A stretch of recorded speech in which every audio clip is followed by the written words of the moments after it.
This game is kind of crazy. This is Last Night Rogue Rider Edition, a game I've had in my Steam backlog for a very long time, and I thought it was about time to complete it.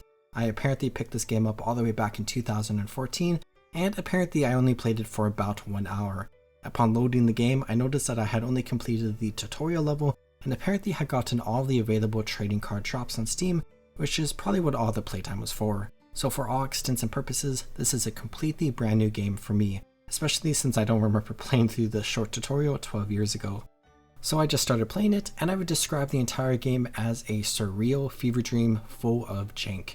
Everything present in the game just feels a little crazy. The game itself, the story, the description of the achievements, the memes found in the game, and everything else just makes this game feel a little surreal.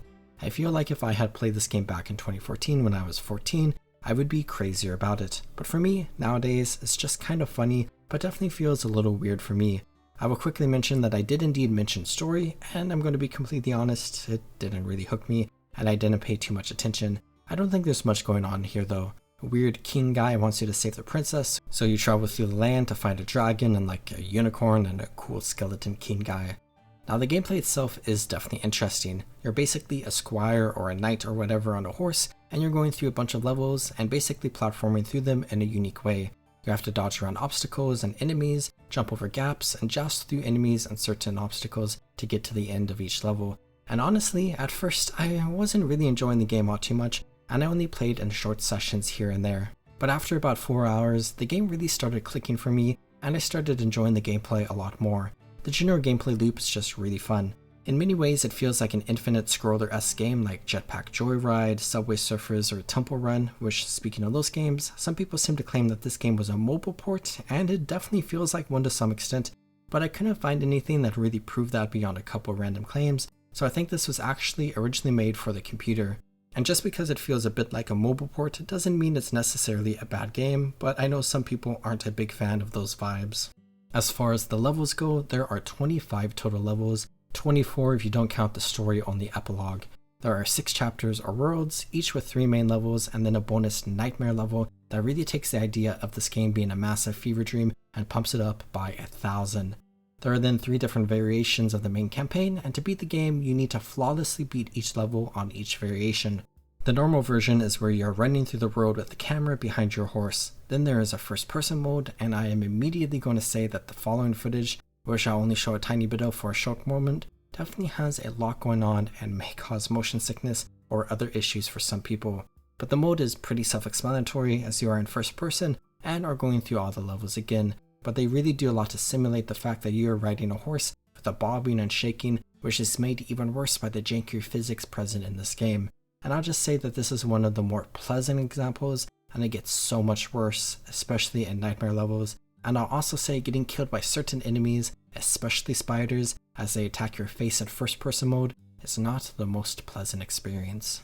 But moving on, there's then the bird's eye mode, and this one is very interesting with 2 different variations that both count towards the same level completions, so you can pick which one you want to do to progress through this. This is horizontal mode, which if I'm being honest, kind of feels like what would be considered a vertical mode. This is just an interesting point of view that changes up how you play through each level a bit.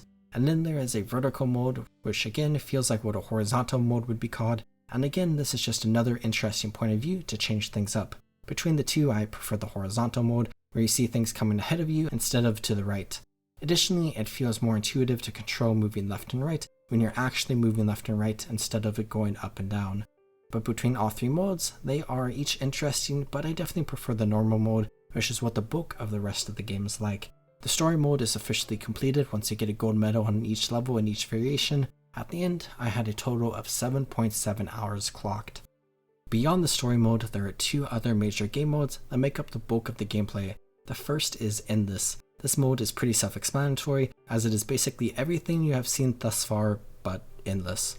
You start running through a level, the levels seamlessly transition to all the other levels in the game, and you keep going endlessly until you die, and you only have 1 life. So if you die through any method, be it an enemy, falling off the map, running into something, or whatever, your run is over, which can be a little frustrating at times, because this game is pretty janky, and you can just randomly die even if you can't tell why you died. With that said, it is still decently fun, just like the story mode version of this game.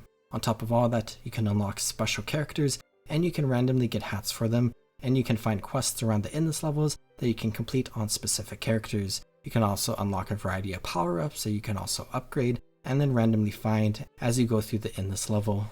Things like invulnerability against certain things, or getting a ranged attack which can just make the level easier, or honestly sometimes harder. There are also certain mutators that you can toggle on as well. When you compare this game to other games like Subway Surfers that I talked about earlier, this mode feels like the most in line with those games. You're endlessly running through a level until you meet the lose condition, getting some money to get some upgrades, and continuing to try to get a higher score. I'll also mention that there was like an Easter event a long time ago that changed a bunch of stuff to be Easter themed, like the Godar eggs, and that version of the game is still the one that is active. Additionally, there are a few different versions of this endless mode. There is Squire Endless and Knight Endless as the two main ones. The former is just an easier version where the levels and obstacles are easier to navigate through, but you get less money. The latter is more difficult, but you get more as a result. Then there are a few other random endless modes that change up the experience a bit, like Starve or Blow Up, Surprise Surprise mode, and a couple of Xmas themed game modes. Then the other major mode in the game beyond the story and endless is Rogue Rider Adventure, and I'm going to say this right off the bat, I personally do not like this at all. The general idea is that you start at a castle and are going out into the world. You can pick any level adjacent to the castle you want, complete that level, and then have the option to pick further and further away levels to continue even further. As you do so, you can reach shops where you buy things, you can deck out your character in armor, and you can find some cool stuff. Ultimately, this sounds really cool on paper, but there are some issues that unfortunately make it something that I personally don't enjoy all that much. First is the hunger mechanic. A version of this can be found in Endless if you so wish, but for everything in Rogue Rider Adventure, you have to keep both yourself and your horse fed through separate hunger bars. There are two different categories of food that you can find randomly around the maps that you need to eat. If you run out of hunger for either yourself or your horse, you die. But if you eat too much food, you or your horse will blow up and then you die because of that. So as you go across the levels, you have to make sure you go for the food, not die in the process, make sure you pick the right food, and try to keep track of how much food you are eating so you don't eat too much and die. I recognize that this is probably a fun gameplay mechanic for some people, but for me personally, I just don't vibe with it. The second thing I don't like is how awful the UI for this mode is. I mean, the UI for the entire game is definitely not the best thing in the world, but it's particularly bad in this mode. Mostly for me, it is incredibly difficult to move around the map and select anything that I want. And the third big thing loops back around to how janky the game is in general, which I definitely don't not like something just because it may be janky, but in this game mode, just like in Endless, if you die, your run is over, but dying in this game mode is significantly more troublesome because it completely resets your run and you have to go all the way back to the beginning, and resetting takes a very long time to load. Ultimately, every aspect of this game is interesting, and there are good parts and bad parts found throughout it. If I were to try to give this game a rating, it would probably be something like a 5 out of 10. I've enjoyed it a decent amount, but I definitely don't enjoy it a lot. I've had fun playing it throughout the duration of making this video, but I recognize that I would have more fun playing many other games over this one.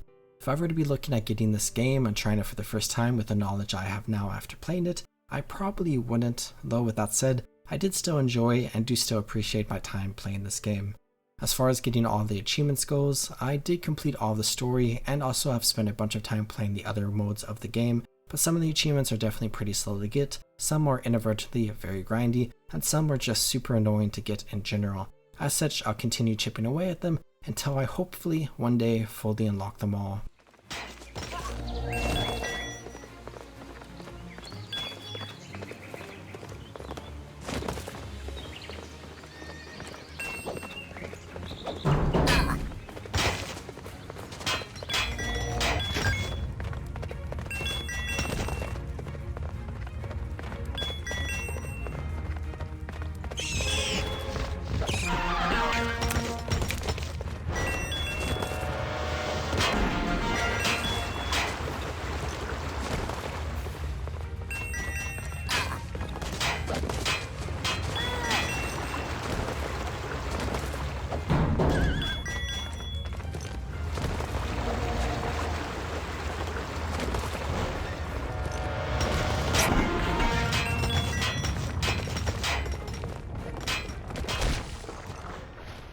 And that's the video. I hope you enjoyed. This is definitely a pretty interesting game that I've just had sitting in my Steam library for a long time, and I wanted to officially try it out and try to complete it. I hope you enjoyed this short journey of mine, because this was definitely a very interesting video to make.